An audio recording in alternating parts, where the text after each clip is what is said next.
Welcome to the month of February in the year 2023. Happy to welcome you to this new month. It's the first day in the second month of this year. Welcome to Business Morning here on Channels Television.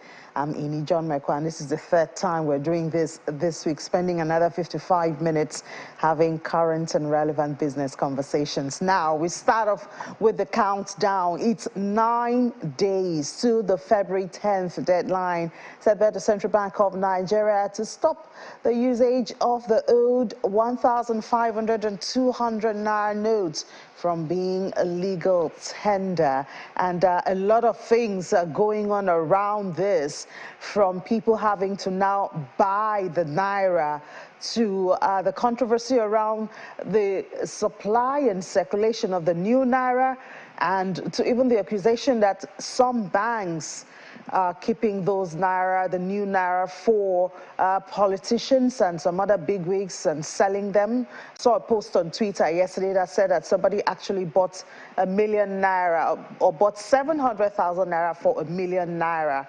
And of course, these things should not be in Nigeria. Very, very discouraging and to investors and even to everyday economic activities. So it's 9 days. Can't wait for this 9 days to expire and get the new Naira notes in circulation and get back to normal economic activities and face the elections coming up. Do remember that you can still share your new Naira experience with us by sending it to businessmorning@channelstv.com, and we will share that on the program, your new Naira experience. How has it been for you? Do you have it? Did you have to buy it? How much did you buy it? Yesterday, a POS operator told me to pay 1,500 Naira to get 10,000 Naira. And I find that absurd. I don't know why I should buy Naira in Nigeria. But anyway, still talking about the central bank. Finally, the governor, Mr. Godwin Emefiele, appeared before members of the House of Representatives and made some clarifications. One of that is that even at the expiration of the February 10th, when the old notes will no longer be legal tender, then you can take that, anyone you have with you, to the central bank and get a swap by then. And this is when he appeared at the House of Representatives yesterday. After failing to honor two previous invitations from the ad hoc committee of the House of Representatives, which is investigating the scarcity of the new notes, Central Bank Governor Mr. Godwin Emefiele finally appears before the lawmakers. His appearance comes after a threat of arrest by the Speaker of the House of Representatives. First, let me apologize for my inability to be here.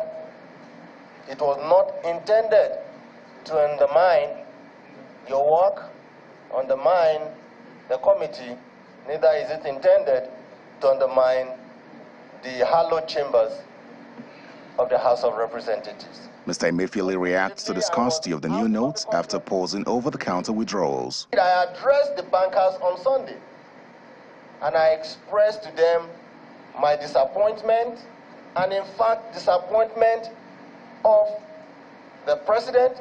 Many of us have unfortunately seen the new Naira, instead of being used for the purpose it is meant.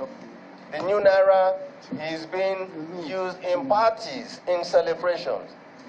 And some of them said, well, maybe it's money from the ATM. I said, no. Money from the ATMs are already broken. They are in leaflets. But what we saw being stamped on people at parties were packets of the new Naira notes, which means that they had breached certain aspects of the guidance notes we gave to them. The policy is a government policy being carried out by a component of Nigerian government.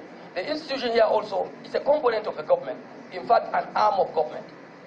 So this is, of course, a welcome submission. It is a welcome answer, but unfortunately at a belated point. Only if you had communicated this to us much earlier, the crisis would not have come up at all.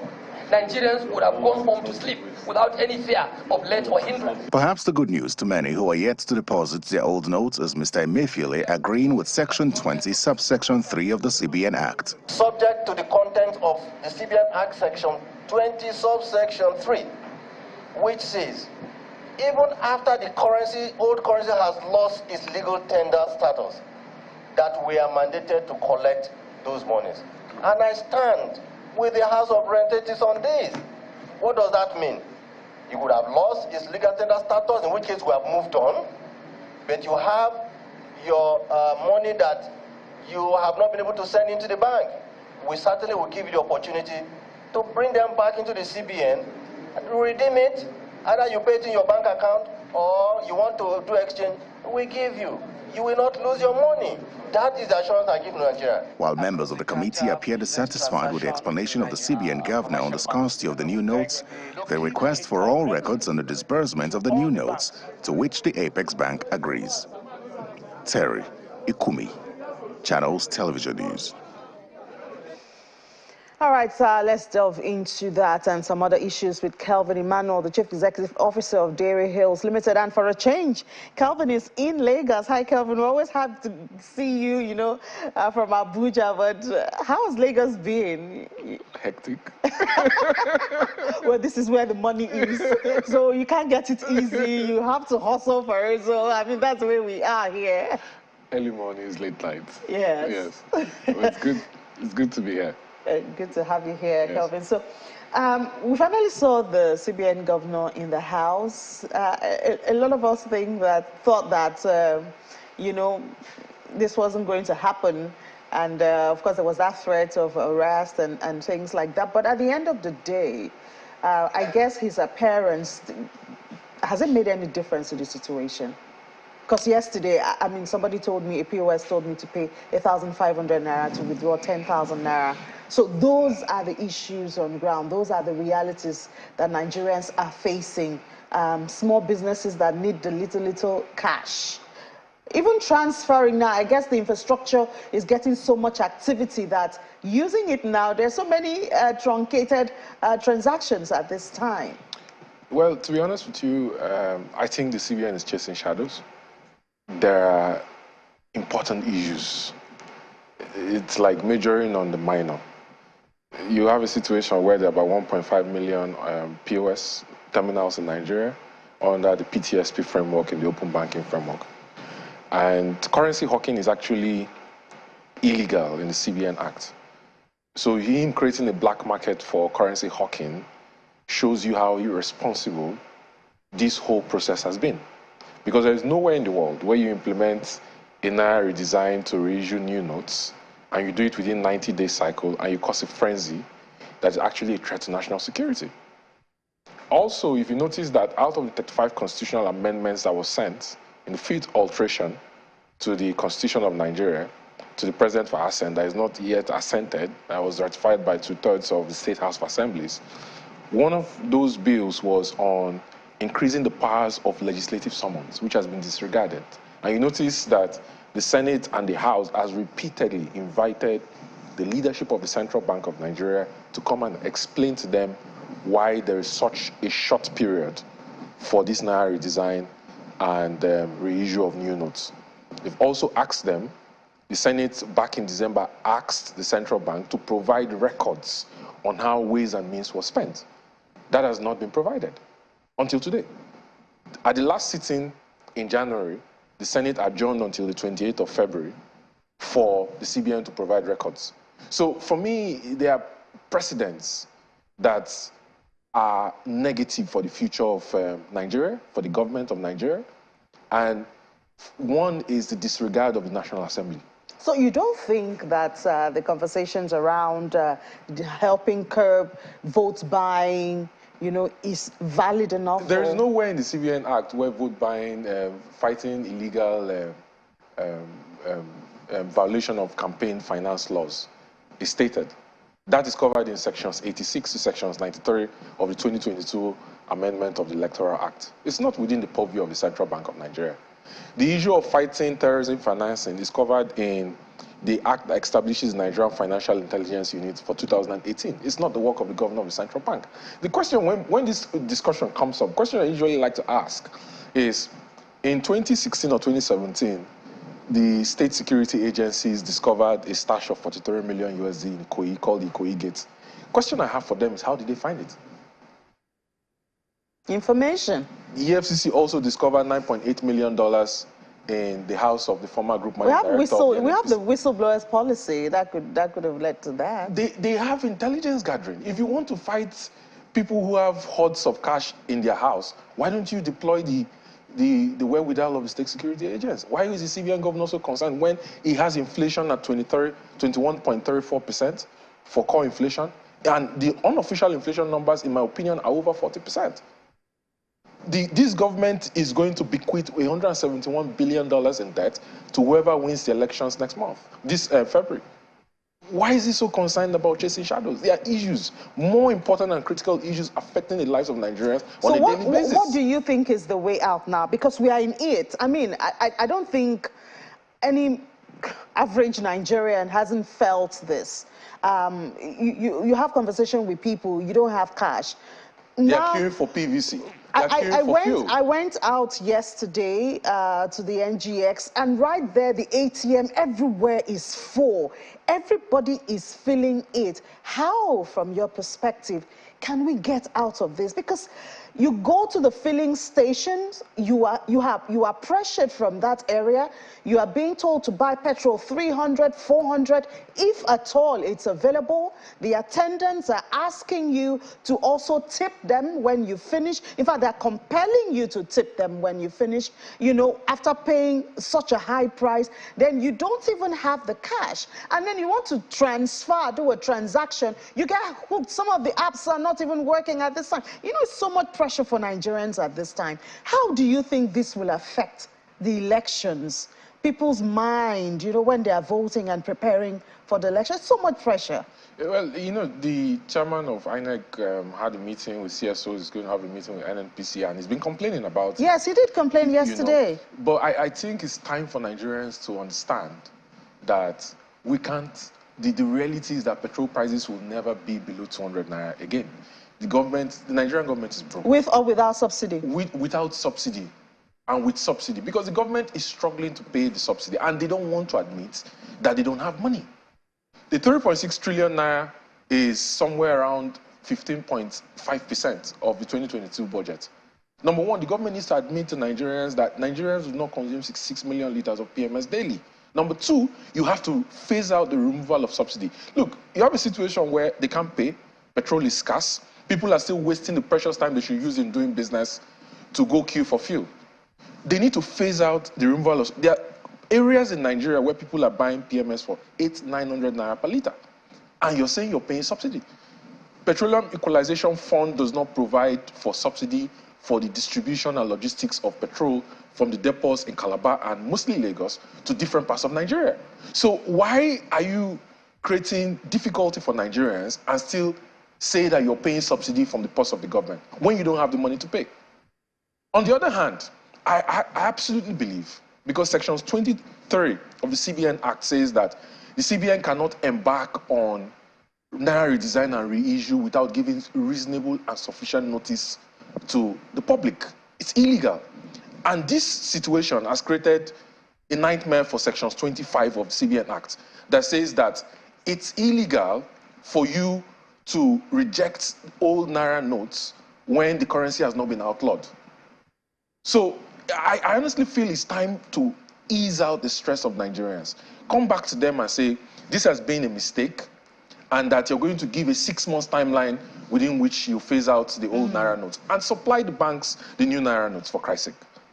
Well, it looks like the banks also have something to do with this, because as the CBN governor noted yesterday when he attended the meeting with the House, we've seen videos of bulk of the new Naira note being sprayed at parties, and as he noted, that couldn't have come from an ATM. It obviously came from a bank. So it looks like some banks are also cashing in on this scarcity. The CBN has the power and the wherewithal to sanction the banks and put them in line. But you have to supply them with liquidity. The truth is that the banks don't have enough liquidity. They don't have enough cash for the people. So this attempt, this backdoor attempt that the CBN is using to try to mop up the cash that was brought into the system through ways and means, violation of ways and means, is not working. Because most of your population, more than 50% of Nigerian population are unbanked. Calvin, looks like we're going to have this conversation in a long time. I don't know about the 30 days you're asking for. I know before we got the 10 days extension, it took a whole lot. A lot of voices had to come together 10 days. But the reality is that even after the 17th of February, he's going to have to extend it again. Okay, we'll see. We'll see, Kelvin Emmanuel. Thank you so much. It was good to have you in the studio. Unlike when we have to talk to you virtually from our Abuja studio. But thanks a lot for your time in the studio this morning. All right. Well, we're not done with CBN now. We have joining us virtually Abayomi Ajayi. He's going to be talking about what this is doing to investors' confidence, because it's a business show you're watching. So that means we're very concerned about the economy and how investors are reacting. Hi, Abayomi. Good morning. Thank you so much for your time this morning from STARS. You're a banking and financial analyst from STARS. And STARS did carry out a research on how we just had the MPR hiked. We have all of this redesigned policy, new Naira, extension or not. What is this doing to investors' confidence at the end of the day? Okay, first of all, good morning. Thank you for having me here. Happy New Month.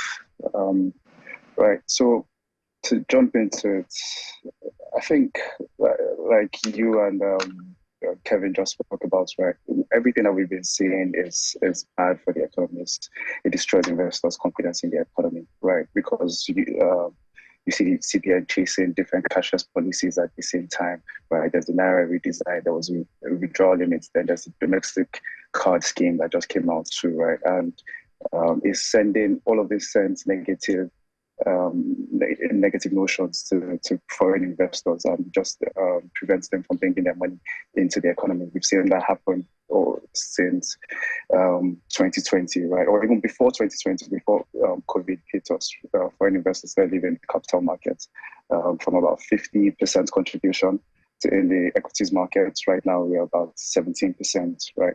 And that just shows that they've left and they've been leaving way before we started having issues like COVID and then the Russia-Ukraine war and all of that, right? So it's negative, really and truly. It's just it's negative.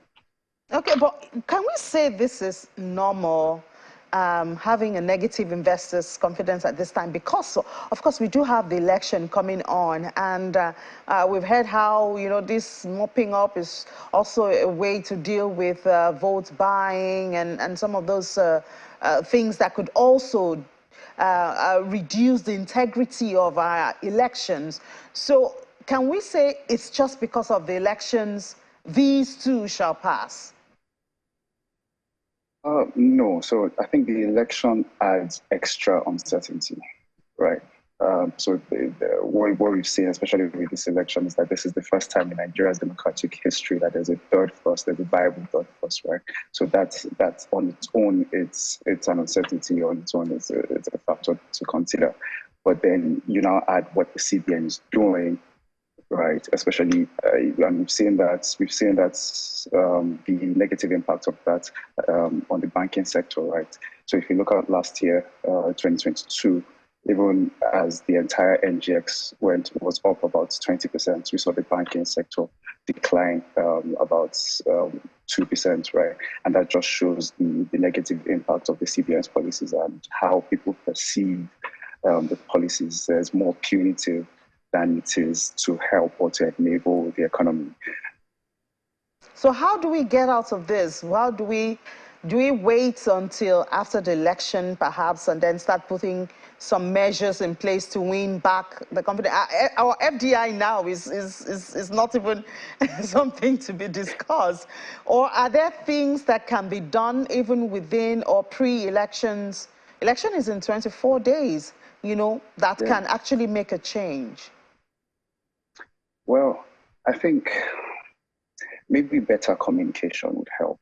Better communication would help, because if you look at how the Naira redesign was announced and how the withdrawal limits were also announced, the notion that came out, or what people could perceive from the CBN, is that he was doing it to punish punish people, right? Instead of it being more of like a cashless policy drive, it seemed to have a punitive measure to it. So unless before the elections, maybe better communication on part of the CBN could help, right? And then after the elections, whoever comes back in, they know that they have a lot of work to do, especially in terms of ensuring monetary policy independence, because what we've seen right now is that the monetary policy and fiscal authorities, right? Monetary policy authorities and fiscal authorities are sort of colluding, right? Or they are in cahoots to information of policies, which is not meant to be. We know the importance of a credible CBN, right? That's the only way that your policies will be effective. If you look at the performance of Naira, why Naira adoption has been slow, most people say that is because of a lack of trust in the CBN. And if you look at so when there's no trust, when there's no confidence in the CBN, the policies would not be able to work. So right now, I think the better communication on this CBN, on the current administration would help. But then the president that comes in needs to ensure that guarantee monetary policy independence. That's the only way that we can come out of this mess. That's the only way that inflation can go down. We can, ensure stable exchange rates and productivity picks up. All right, Abayomi, more communication. I guess that started yesterday when the governor of the Central Bank of Nigeria was at the House of Representatives. But thank you so much for sharing your thoughts with us this morning. Abayomi Ajayi, banking and financial analyst with STAIRS.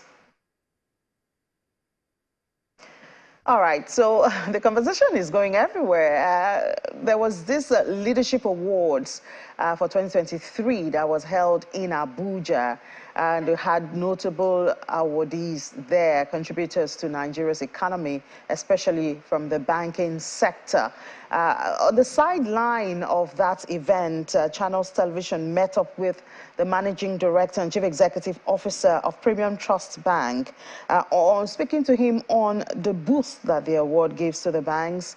Banks are so much in the limelight at this time, and also comment on some of these policies from the Central Bank of Nigeria. And our correspondent Kayla Mingwa was there, and I had this interview with him as he shares his thoughts. As Leadership Most Innovative Bank of the Year.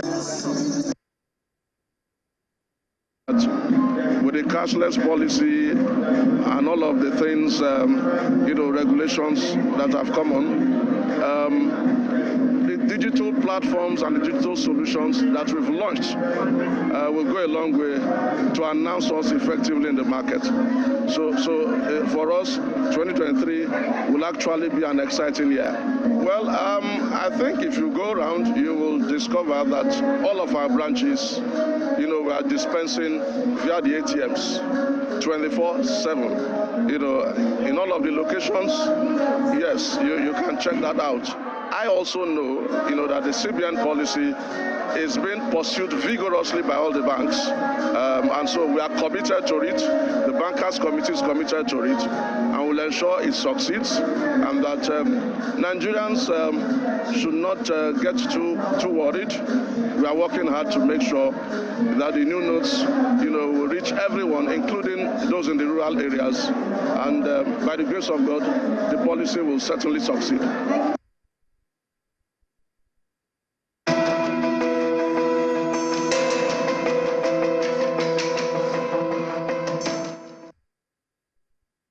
Yeah, welcome back. It's AFEX time now, getting a little bit away from the central bank and all the policies and all of that. So now let's do AFEX, and we see that total turnover for the week ended the 20th of January was almost 90%, but we do have details now with Eniola Akindele. He's an analyst in market data and research with AFEX. He joins us from our Abuja studio.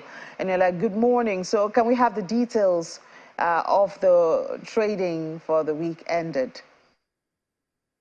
Good morning. It's nice to be here. We saw a bullish performance across our key indicators in the last trading week. Our total turnover increased by 89% to close out at 6.3 billion naira. Also, our volumes traded also was more than double, moving from 6.3 million to close out at 15.3 million. Also, our total number of deals increased by 18%, moving from 208 to close out at 246. Across our key indicators, we saw that our FX commodity index, however, increased by 2.4%, moving from 492 basis points to close out at 504 basis points. Our export index, however, declined marginally by 0.49% to close out at 244 basis points. For volumes traded on our exchange last trading week, we saw that maize and soybean account for over 80% of the total volumes traded. Across our commodity prices, maize happened to be the top gainer, increasing by over 15% to close out at 246 naira 97 kobo per kg. Also, our soybean increased by 2% to close out at 342 naira per kg. Also, clean sorghum increased by 8% to close out at 284 naira. For cashew nut, there was 8% gain to close out at 510 naira per kg. For cocoa, there was marginal increase of 0.1% to close out at 1,898 naira per kg. And our clean sesame, however, gained 4% to close out at 1,150 naira. However, the price of our paddy rice declined by 3% to close out at 317 naira per kg. The prices of our other commodities were flat. To know more about us, kindly visit our app www.africanexchange.com, and to trade on our platform, download our app COMEX on Apple Store and iOS Store. Thank you.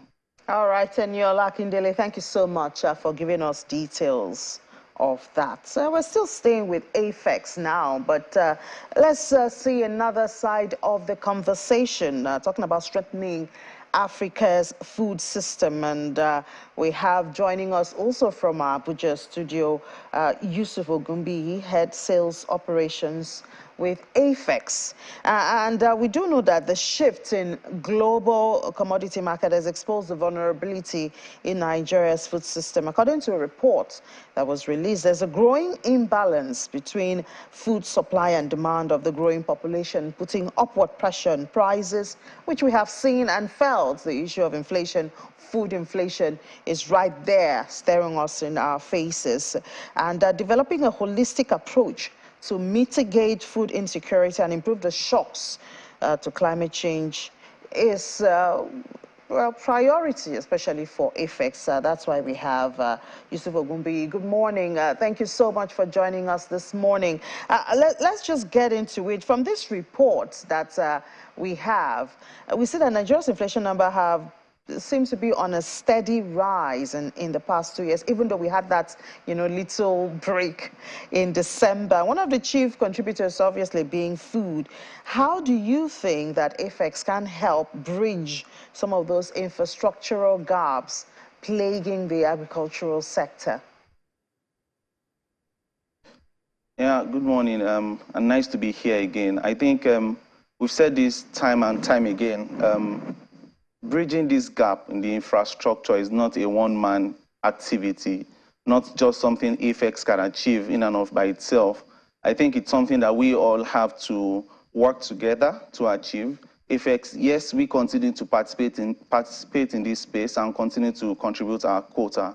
And in order to cover for this deficit, we have put in a number of infrastructure when it comes to storage infrastructure, processing capabilities across the country, and also deepen our logistics capability to move commodities from across the country, whether you're going from north to south or south to anywhere you are going to in the country, you are able to deliver on these commodities. But I think it's more important to communicate every now and then with all the stakeholders, especially as we go into the season, that infrastructure is an everyman job, is everybody's responsibility at this point. And it's important that we recognize this infrastructure, infrastructure surrounding storage, surrounding road infrastructure, surrounding processing capability to reduce post-harvest losses, All of these are critical for the sector, and I think AFEX has done some good work in providing storage and processing capabilities, especially in mitigating these deficits as we have it currently. I'm happy you mentioned the post-harvest losses, because the report also shows that 1/3 of all food produced globally never gets to the plate. It's lost in the production chain or wasted once it reaches the household. How can we nudge producers and consumers to make more responsible choices, to avoid or at least reduce this for the sake of food security? Yeah, I find it quite, and I think every other person finds it quite appalling that 1/3 of the total food produced globally does not get to the consumer, final consumer. It's either lost at post-harvest on the farm, it's lost in storage in some instances where you don't have storage capabilities, or it's lost in transit to the consumers, or it's even lost at the consumer location. So there are two sides to this coin. On the one hand, you want to ensure that the producers have the understanding, the training to make sure that they harvest properly, they have access to storage which AFEX provides, to store the products that they've produced, and then we reduce this post-harvest loss on their side. Also providing effective logistics, moving the commodities across the country with the right type of logistics. And at the end of the day, there's also the other side of the coin where you talk to the consumer as to how they handle food. You don't buy in excess of what you don't need, and all of those things. So it's critical that we have those two double-edged sword, as you might put it. So on the one hand, you are providing training and infrastructure to the producers so they are able to produce what they are producing effectively and store them appropriately, and also move the commodities in the right manner. But on the other hand, you're also looking at the consumers. You're providing the training they need, you are providing the support to them, advocacy especially on that front, so that we reduce food wastage on that front as well. So those two angles are critical. On the one hand, infrastructure and training and logistics is critical, and on the other hand, you're also looking at advocacy to provide understanding for consumers as well. All right. Well, it's good that AFEX is taking these steps, but we still have that knowledge gap to be bridged. How do we do that when we look at the activities of the food system? Yeah, as funny as it might sound, a lot of producers are not even aware of the extent of losses that they incur at the end of the day. Typically, they just look at the net returns that come to them, net revenues that come to them, and as long as they are fine with the net revenues, they typically just move on with it. But I think training, knowledge provision across board is critical, and with the extent of the formalization of the commodity sector that we have now, that we're beginning to see as it continues to deepen this formalization, you continue to have more structure around that producer angle, where there's a lot of knowledge provided to these producers, there's a lot of engagement with them to ensure that this knowledge gap is mitigated, we reduce it. And on the other side, we have other entities that are also working with other partners other stakeholders in the value chain to provide the knowledge advocacy that they also need. So knowledge gap is a major problem, but then you also have to look at it from the two sides of the coin, like I mentioned earlier. You're looking at it from the producer side, which I think the more we formalize the commodity sector, we formalize the agriculture sector, you continue to have that knowledge being spread around. And also on the consumer side, you are looking at advocacy to help the consumers understand how best to manage the food they buy to avoid all these wastages that we see here and there. So, of course, we do have outlook and predictions for the year 2023. Achieving it is another thing. What was your plan, achieving some of those predictions? So for us, the last 3 years have taught us that the food system is a very critical segment of the overall economy. In many countries, we've seen the importance of food security and the adverse effect of food insecurity come to the fore, and governments have taken it seriously across the world. And I think going into 2023, if you look at the events that have shaped this outlook going into 2023, you would realize that a few things are very critical. Access to markets via long-term contracts with processors, and ensuring that farmers, producers have access to this opportunity to sell their commodities in a very formal, effective manner. They're able to leverage storage as well, and at the end of the day, get better pay for their for what they've produced. This is critical. So access to storage is critical. Access to market is super critical, and this helps them to improve their own revenues. Aside that, we think as well, going into the year, we've faced a few challenges coming into the year. If you look at the flood incidences that we saw at the tail end of 2022, you would infer that it's now important that we deepen our capability. So production going into 2023 is critical, and we are working as always to deepen these capabilities. We are able to provide the inputs to the farmers, organize them in more structured, effective manner, and ensure that they have access to the market to sell the products at the end of the day. So if I were to summarize, I would say, so access to storage, double down on our provision of such, access to markets via long-term contracts with processors, and then access to these inputs that they require to produce whatever they want to produce going into 2023. All right, thank you so much, Mr. Yusuf Ogunbi, the head sales operations with AFEX. We certainly wish you the best in following up with those predictions. Thank you very much.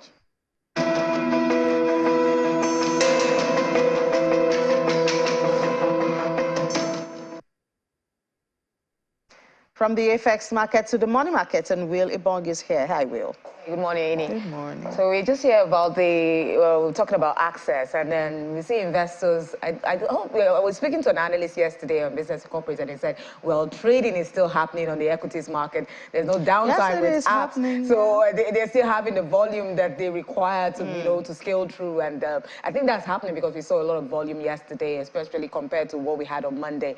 But we was just looking at the persistent downtime, over time, if this is going to affect trading or every sector of the market, of the economy. I mean, I'm waiting for inflation figures for January, trade figures, because, I mean, if they don't capture it, then there are so many questions to be asked, because it's affecting everything. And yesterday I was on the floor of the NGX, and I did notice that most of the stockbrokers are not there. So they are virtual. Online. But that online also has a lot of congestion at this time. So it's affecting everything. Is affecting everything. So we're just going to wait and see definitely what the CBN is going to do, and what maybe the partnership they have with the banks to ensure that their platforms are up and running to be able to accommodate the capacity. Maybe they don't have enough capacity right now because everybody is just back online from a cash, based economy. Now we're trying to move from a to a cashless economy. That's not going to be working just overnight. Like that. Just like that, snap of a finger. Where's the infrastructure? So we're going to wait and see if that's going to affect trading. But we see FX, the bond space, there was kind of like a twist from the bullish sentiments we've been having. There was liquidity is kind of, not a lot as the market opened, Monday, over 1 trillion. Now we have, less than, I think, 400 million in the market at the moment. So we're seeing a bit of bearish sentiments. Yields are beginning to go up, but for treasury bills, it's a bit mixed in that segment. Bonds, we saw that drop by about 20 basis. Went up by about 20 basis points to 13.1% in the market. But Caleb Alimi is chief dealer, Providence Bank, is going to give us more insights as to what's happening in the market. Good morning, Caleb. Can you hear me, Caleb?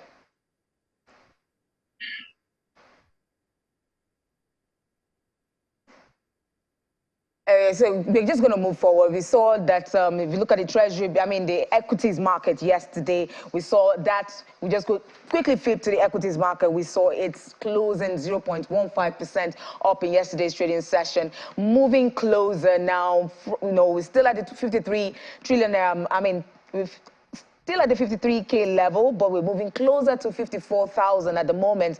Equity cap is at 28.997 trillion naira, and anytime soon we'll probably be at the 29 trillion naira mark. I think we have Caleb back online. Caleb, can you hear me?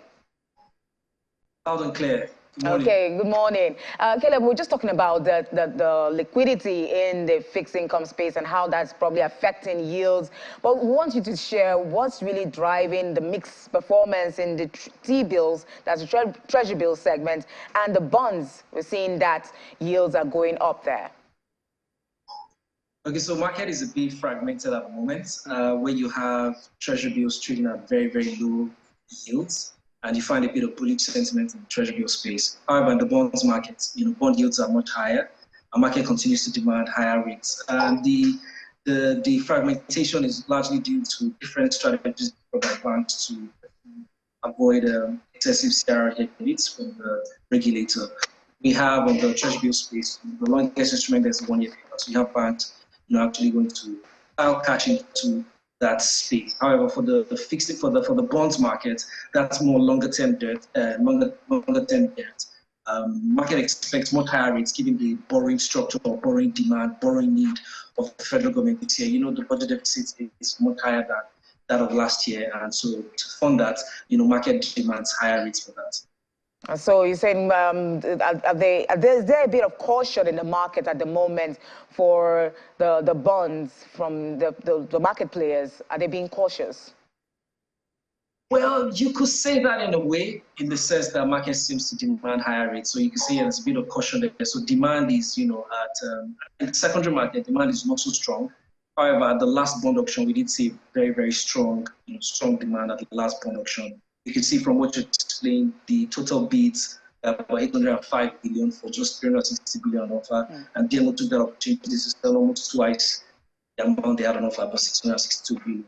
Now, speaking about this bond auction, Caleb, speaking about the bond auction that you mentioned, you said it's a strong demand there. We're seeing over 662 billion sold in Monday's bond auction compared to what we had at the last auction in December 2022, which was at 264.52 billion naira. Now, how would you measure this? What would you say market is going to be looking at, or what does it tell us about the government's plan? Oh, it tells us clearly that the government needs money this year. I mean, the budget deficit is huge, and so they need money this year. They offered just 360 billion, but they sold 660 billion. And so that just tells us largely that they're making business about funding deficits. Revenue is not so huge. I mean, we all know the main source of revenue is oil. Dollar returns from oil. Largely that. Aside that, it's also going to be this bond. Thank you so much, Caleb Alimi, Chief Dealer, Providence Bank, for sharing your insights with us. So, Ini, you're seeing the huge jump in the bond auction, 662 billion offered. I mean, not offered, sold. 360 was offered. 660 billion was sold. So it just tells us the direction the federal government is going. More borrowings in the domestic market. Obviously. I mean, I think we were warned when we saw the deficit in the budget. Yes. We were told that I think about 60% or 70% is going to come from domestic. Yes. Not even now that Moody's has downgraded our credit ratings and made our dollar bonds borrowings very unattractive. Exactly, and more expensive for us. I mean, then we have to start calculating how much we're going to use for debt servicing. I hope we're not going to get a haircut. Ghana is somewhere in a very tight, and it doesn't look like we're far away from where Ghana is. That's what I'm saying. I hope we don't get a haircut anytime soon, because if the government keeps borrowing at this and there's no alternative to funding, revenue sources or generating revenue, it's going to bite hard, and they're going to stop paying. It's already biting hard. We have the issue of subsidy right there that is unresolved. We're still asking the question of what is Nigeria's consumption, because that determines the subsidy. That determines how much we also have to spend from the budget, for subsidy. But if subsidy is removed, maybe that would, provide some. Don't hold your breath. All right, let's move over to London now. We'll really have to We have to head over to London now, where it's not also cheery for the residents in London. At least we do have Juliana there joining us from home, because it's a big strike day over there in the UK. More than 500,000 workers from medical, from education, carrying out a strike today. So schools are closed. Juliana is at home. Juliana, I don't know. We have our problems here. You have to face yours right there. I have to tell you that. We all have to face our problems differently and handle it the best way we can. Inni, good morning, and you're absolutely right. Britain has its own problems, and those problems have been increasing in urgency over the past couple of months. That winter of discontent, which, goodness me, during the pandemic, we were talking about unprecedented, but clearly this is unprecedented. And the 1st of February 2023 has got to be D-Day for these bitter negotiations that have been ongoing between union bosses and the British government, because quite rightly, you've said, 500,000 people across a vast swathe of sectors. I think I would take up the whole section if I was to tell you how many different sectors are striking today. They are downing tools, and it is about this long-running dispute over pay, jobs, conditions, bureaucracy, middle management, a deep sense of unhappiness with the labour market at the moment. This is the biggest set of industrial action in over 10 years. Hundreds of thousands of office workers, including people like me, have been forced to work from home and heed the government's advice not to travel out, because there are a series of coordinated strikes. Now, this is not just about pay, jobs and conditions, which of course we've been discussing extensively on your programme, Inni. This is also a demonstration against this anti-strike bill. It's been dubbed an anti-strike bill, which is a new piece of legislation that Rishi Sunak's Conservative government are hoping will pass through Parliament, basically making it illegal for employees to strike, and it would allow the government to take union bosses to court if their strike cripples the workplace, which has happened today. I think, of course, the NHS strikes are a significant part of today, but as well as teachers. This is the first time we're seeing teachers strike in a while. 85% of schools across the United Kingdom are closed or partially closed today. We have heard this morning from the Education Secretary, Gillian Keegan. She's not happy with the strikes. She says that it's impossible for the government to try and offer a 10% pay rise, because that is going to, pick up inflation, which we already know is at 10%. But clearly, something has got to give. There are a lot of angry workers in the UK. Lots of people have decided not to go to work to join these angry workers on the picket line. So whether or not Rishi Sunak, the Prime Minister, likes it, he is going to have to sit down and negotiate, because we cannot keep going through this. It is causing significant misery for millions of people today. Yeah, Juliana, a lot of work for the Prime Minister there since he got into power. It hasn't been easy, and there hasn't been, and then you have this not so good news from IMF, but I guess we'll have to wait for Will to discuss that with you in the afternoon. It's just the UK that's in the negative in the new upgraded growth forecast of the IMF, but I think Will handle that with you later in the afternoon. Juliana, do take care as you work from home. Thank you, Inni.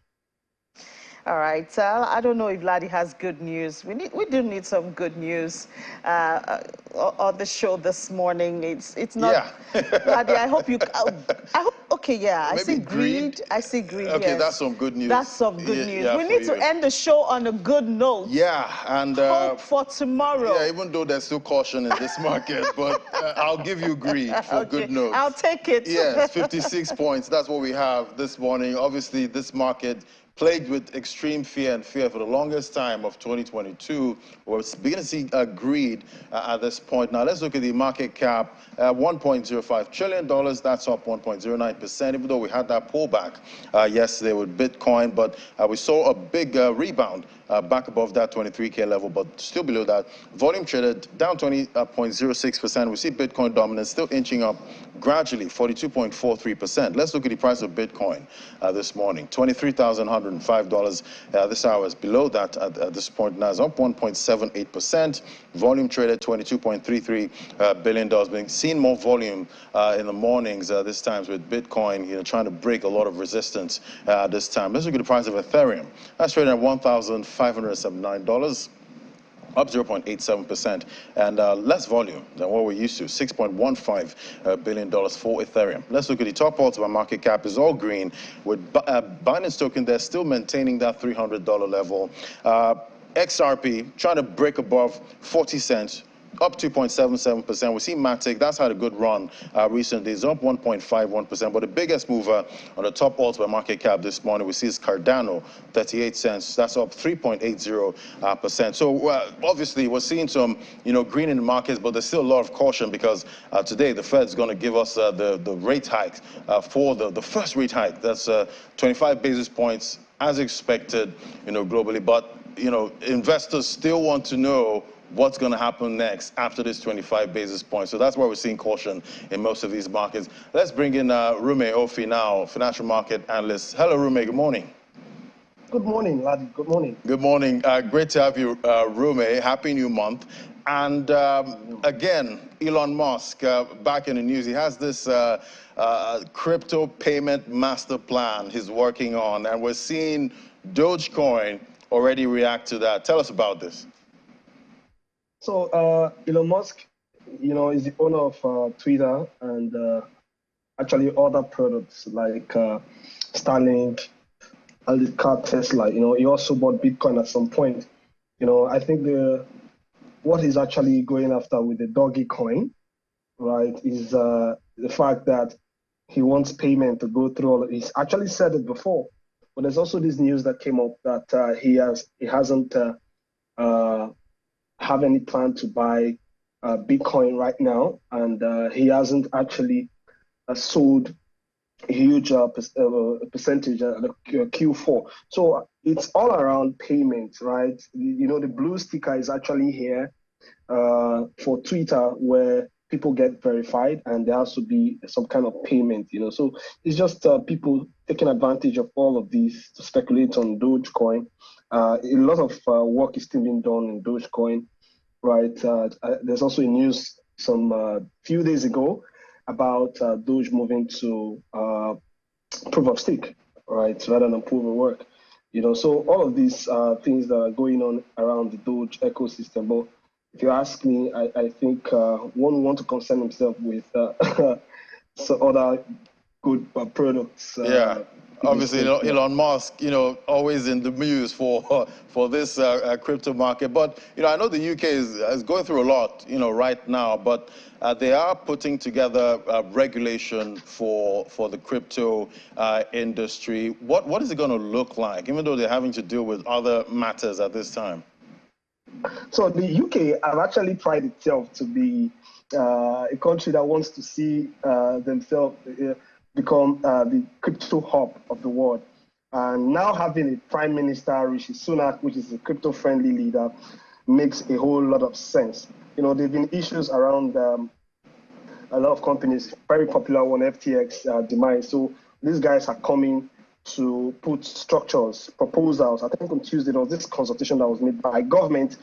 They're bringing regulation to the businesses, crypto business assets over there, so that they could have some level of coordination as regards to the financial market over there. So one of the rules that actually took so a few of these rules that I'm going to relay here, the rules targeting financial intermediaries and the custodian, and that stores crypto for their clients, how they're going to take all of that. There's some also, what happened in 2022 when some of these platforms actually took loans amongst themselves without due diligence. That's not how it ought to be. Then also proposal is supposed to go also focusing on consumer protections, the rules around lending the digital asset, and quite frankly, all of this is going to put some level of sanity to the space because it's more like a free-for-all. I must tell you for a fact that even here in Nigeria, we need to take a critical look at regulation because all of this FTX challenge, some of these exchange platforms that have gone down,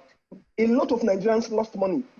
And it's as a result of the fact that we have not put regulation in place. The European Union and the US actually ahead in that in 2024, the European Union are going to come up with their crypto market laws to come in full force, and it's going to help a lot. Yeah, I guess, 2023, we're going to be looking out for a lot of regulation globally for this industry, that's for sure. Thank you so much, Rume Ofi, financial market analyst. Thank you. Thank you, Ladi. My pleasure. Yeah. So, Ini, it looks like it's going to be, obviously, regulation this year. Yeah, and don't forget that in our finance bill, we also have crypto going to be taxed. So, yeah. So, I guess crypto will also all those get gains, some attention. All those gains are going to get taxed. You pay taxed. for it. All right, Laddie, thank you so much for that. And that's it on the program. Thank you so much for being a part of it. Another 55 minutes gone. Another one coming up tomorrow. And you might feel the pressure. You might feel getting that supply of the new Naira. You might feel getting petrol into your cars or generators, the pressure, but we will make it through. We are Nigerians. I'll see you tomorrow. I'm Ini Johnson.